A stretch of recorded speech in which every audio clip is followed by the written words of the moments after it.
오늘 하나님 말씀 제목은 하나님의 일을 맡은 자의 자세입니다. 이 시간 하나님의 일을 맡은 자의 자세라는 제목으로 하나님 말씀 전하겠습니다. 하나님의 일을 하는 우리가 반드시 명심해야 할 사실이 있습니다. 그것은 바로 하나님께서는 하나님 당신의 일을 하실 때 사람을 사용하신다는 사실입니다. 그렇다면 하나님의 일을 하는 자는 어떠한 자세로 일을 해야 할까요? 이 시간 본문 말씀 느헤미야 2장 1절에서 20절까지의 말씀을 숙고함으로써 하나님의 일을 맡은 자의 자세를 찾을 것입니다. 그리고 우리 성도님들이 이 자세로 하나님의 일을 행하시기를 주 예수 그리스도의 이름으로 축원합니다. 본문 안에서 발견할 수 있는 하나님의 일을 맡은 자의 자세는 무엇일까요? 저는 그것을 세 가지로 살폈습니다. 첫째, 우리 다 같이 한번 읽어볼까요? 첫째, 정직하고 분명하게 말하라. 둘째, 은밀하게 행동하라. 셋째, 대적자를 두려워하지 말라. 아멘. 하나님의 일을 맡은 자의 자세는 첫째는 정직하고 분명하게 말하라. 그리고 둘째, 은밀하게 행동하라. 셋째, 대적자를 두려워하지 말라입니다.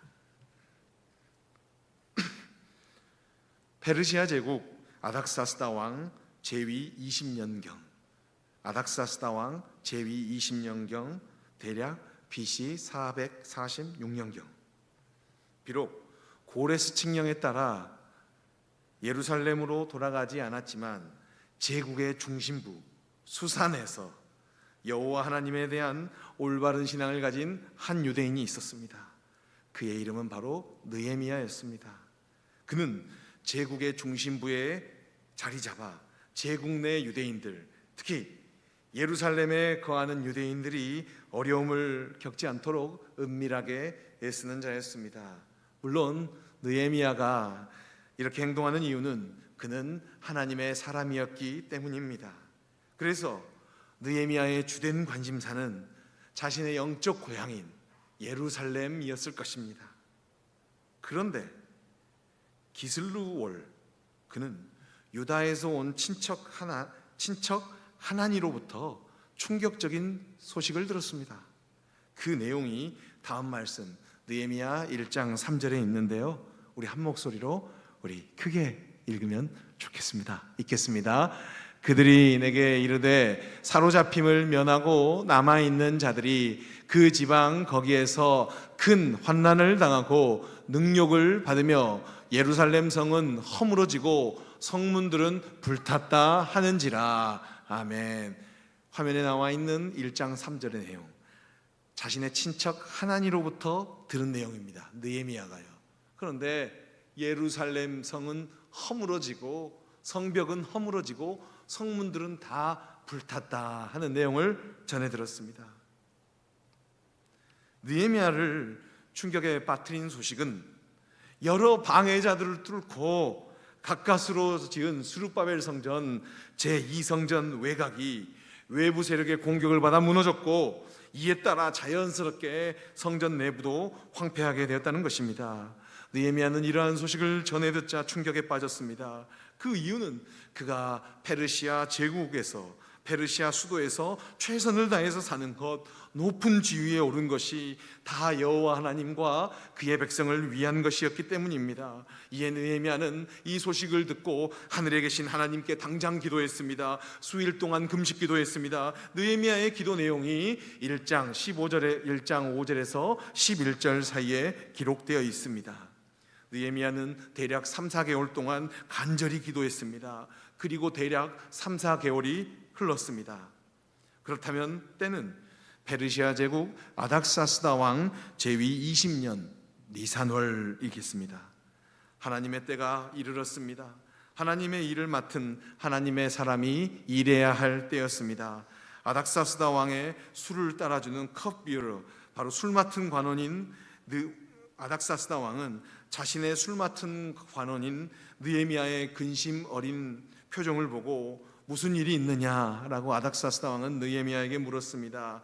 이에 느헤미야는 오늘 본문 3절과 같이 답하였습니다. 오늘 본문 2장 3절 말씀 우리 느헤미야와 같이 한 목소리로 읽겠습니다. 왕께 대답하되 왕은 만세수를 하옵소서. 내 조상들의 묘실이 있는 성읍이 이제까지 황폐하고 성문이 불탔사오니 내가 어찌 얼굴에 수심이 없사오리이까 하니라. 아멘. 느헤미야는 솔직히 답하였습니다. 정직하게 답하였습니다. 자신의 근심은 영적 고향 예루살렘 성문이 불타고 성벽이 파괴되었기 때문임을 밝혔습니다. 에스라서 4장 6절에서 23절까지의 말씀을 살펴보면 이 일은 이렇게 스룹바벨 성전이 지어졌는데 스룹바벨 성전의 외곽이 불타고 성문이 불타고 외곽 성문이 무너진 것은 사마리아인들이 스룹바벨 성전에 테러를 가하였기 때문으로 보입니다.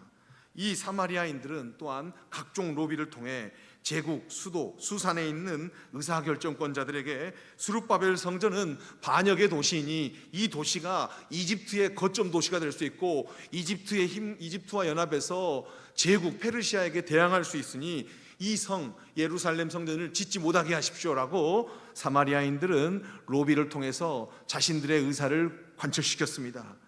제국의 왕 아닥사스다 역시 이 일에 별다른 의견이 없었습니다. 하지만 느헤미야는 아닥사스다의 입장을 거스르며 자신의 고향을 정직하게 나는 유다인입니다 라고 말하였습니다. 이에 아닥사스다 왕은 느헤미야에게 원하는 것을 물었습니다. 이때 느헤미야는 자신의 의견을 정직하고 정확하게 말하였습니다. 이 내용이 오늘 본문 5절에서 8절 사이에 기록되어 있습니다. 저는 여기서 하나님의 일을 맡은 자의 첫 번째 자세를 찾을 수 있었습니다. 첫째, 정직하고 분명하게 말하라 입니다. 5절부터 8절까지의 말씀에는 느헤미야가 아닥사스다 왕이 싫어할 수 있었음에도 불구하고 자신이 유다인임을 밝혔습니다. 또한 왕에게 회파된 예루살렘 성벽을 보수할 수 있도록 허락을 구하였습니다. 여기에 더하여 자신이 제국으로 지나갈 때 특임 대사 동행권과 산림청장에게 성벽 보수에 쓰일 목재를 협조받을 수 있도록 조서를 구하였습니다. 느헤미야는 이렇게 정직하고 분명하게 말하였습니다. 물론 역사의 주관자 여호와 하나님께서 아닥사스다 왕의 마음을 만지셨기 때문에 느헤미야의 의견은 그대로 반영되었습니다. 느헤미야는 그래서 특임 대사로서 예루살렘의 성벽을 보수하도록 제국의 군대와 물건을 가지고 예루살렘에 도착하였습니다. 느헤미야가 도착했다는 소식이 하나님의 일의 방해자 사마리아인들에게도 전해졌습니다. 이에 사마리아인들은 근심하였습니다. 이 내용이 오늘 본문 느헤미야 2장 10절에 기록되어 있습니다. 우리 한 목소리로 크게 읽을까요? 호른 사람 산발락과 종이었던 암몬 사람 도비아가 이스라엘 자손을 흥왕하게 하려는 사람이 왔다함을 듣고 심히 근심하더라. 아멘. 빨간 글씨는 바로 대적자들이에요. 산발락과 종, 암몬 사람들은 종이에요. 이스라엘 백성들 역사적으로 종 출신 암몬 사람 도비아가 이스라엘 자손을 흥왕하게 하려는 자 느헤미야가 왔다함을 듣고 심히 걱정하더라 라고 기록되어 있습니다. 느헤미야는 제국의 중심부에서 왔기 때문에 스룹바벨 성전의 회파와 관련하여 사실 실체적 진실을 알고 있었습니다. 이 일들이 사마리아인들의 작품이라는 것도 알고 있었습니다. 그래서 그는 은밀히 하나님의 일을 하였습니다. 여기서 하나님의 일을 맡은 자의 두 번째 자세를 볼 수 있습니다. 둘째, 은밀하게 행동하라 입니다. 하나님의 일을 맡은 자의 두 번째 자세는 은밀하게 행동하라 입니다. 예루살렘에 다다른 느헤미야는 자신의 목표를 그 누구와도 나누지 않았습니다. 그리고 3일이 지났습니다. 깊은 저녁 느헤미야는 자신의 수행원과 예루살렘 외곽 지역을 은밀하게 돌았습니다. 느헤미야 일행은 샘문과 왕의 연못에 다다르자 특임 대사 관용 차량인 낙타를 타고 지나갈 수 있었어요. 보통 삼성 장군 되면 차관급인데 군에서 체어맨이 나오고 사성장국 에쿠스가 나오는데 에쿠스가 단종돼서 체어맨 시장이 나와요. 어쨌든 낙타를 타고 지나갈 수 있었습니다. 그리고 이제 느헤미야 일행은 시내를 따라 이제 올라가서 성벽을 살펴보고자 골짜기 문으로 들어갔습니다. 이렇게 느헤미야는 은밀하게 행동하였습니다. 이 내용이 오늘 본문 16절에 기록되어 있습니다. 우리 한 목소리로 크게 읽을까요? 방백들은 내가 어디 갔었으며 무엇을 하였는지 알지 못하였고 나도 그 일을 유다 사람들에게나 제사장들에게나 귀족들에게나 방백들에게나 그 외에 일하는 자들에게 알리지 아니하다가. 아멘. 시간이 흘러 때가 이르자 느헤미야는 자신의 목표를 사람들에게 알렸습니다. 그것은 하나님의 일이었습니다.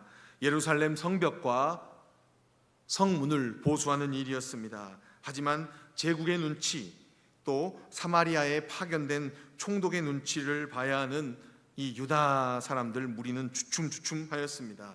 이에 느헤미야는 사람들에게 말합니다. 이 일은, 우리가 성벽을 보수하는 일, 성전문을 고치는 일은 하나님께서 허락하신 일이요, 또 수도에 있는, 수상궁에 있는 아닥사스다 왕이 허락한 일이니까 우리 성전 지읍시다 라고 말하였습니다. 이 내용이 오늘 본문 느헤미야 2장 18절에 기록되어 있는데요, 한 목소리로 읽겠습니다.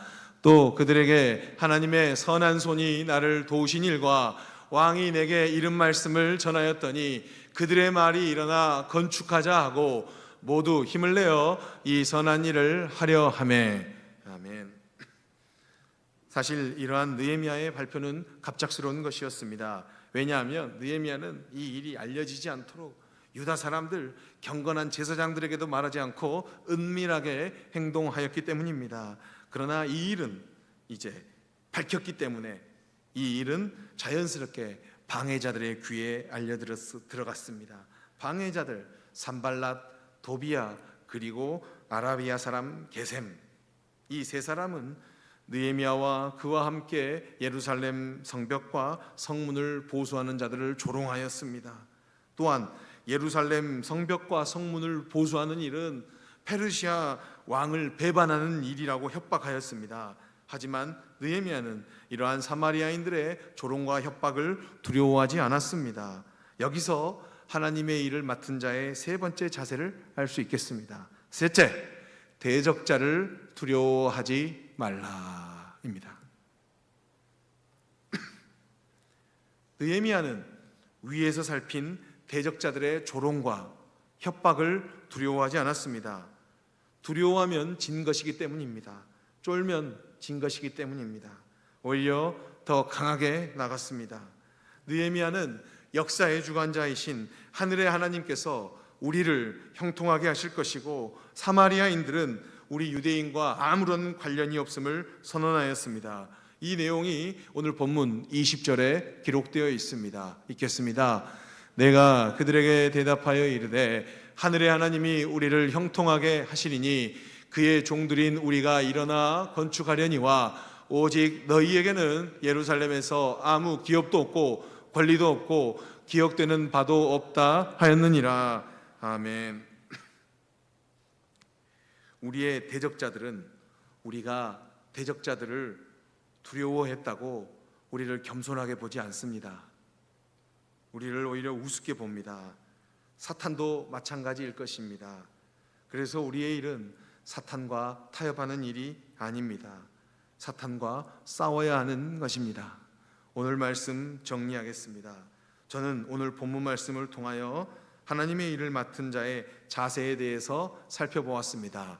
화면에 나올 텐데요, 하나님의 일을 맡은 자의 자세, 첫째, 다 같이 읽겠습니다. 정직하고 분명하게 말하라. 둘째, 은밀하게 행동하라. 셋째, 대적자를 두려워하지 말라. 아멘. 하나님의 일을 맡아 하는 우리 성도님들은 정직하고 분명하게 말해야 합니다. 또 필요하다면 은밀하게 행동해야 합니다. 은큼하게가 아니라 은밀하게 행동해야 합니다. 그리고 대적자들을 두려워해서는 안 됩니다. 대적자들을 두려워하는 것은 하나님을 경홀히 여기는 것이기 때문입니다. 그래서 예수님께서도 하나님의 일을 맡은 자의 자세에 대해서 다음과 같이 말씀하지 않으셨던가요? 마태복음 5장 37절 한번 읽겠습니다. 오직 너희 말은 옳다 옳다 아니라 아니라 하라. 이에서 지나는 것은 악으로부터 나느니라. 아멘. 은밀하게 행동하라. 우리 마태복음 10장 16절 읽겠습니다. 보라, 내가 너희를 보냄이 양을 이리 가운데로 보냄과 같도다. 그러므로 너희는 뱀같이 지혜롭고 비둘기같이 순결하라.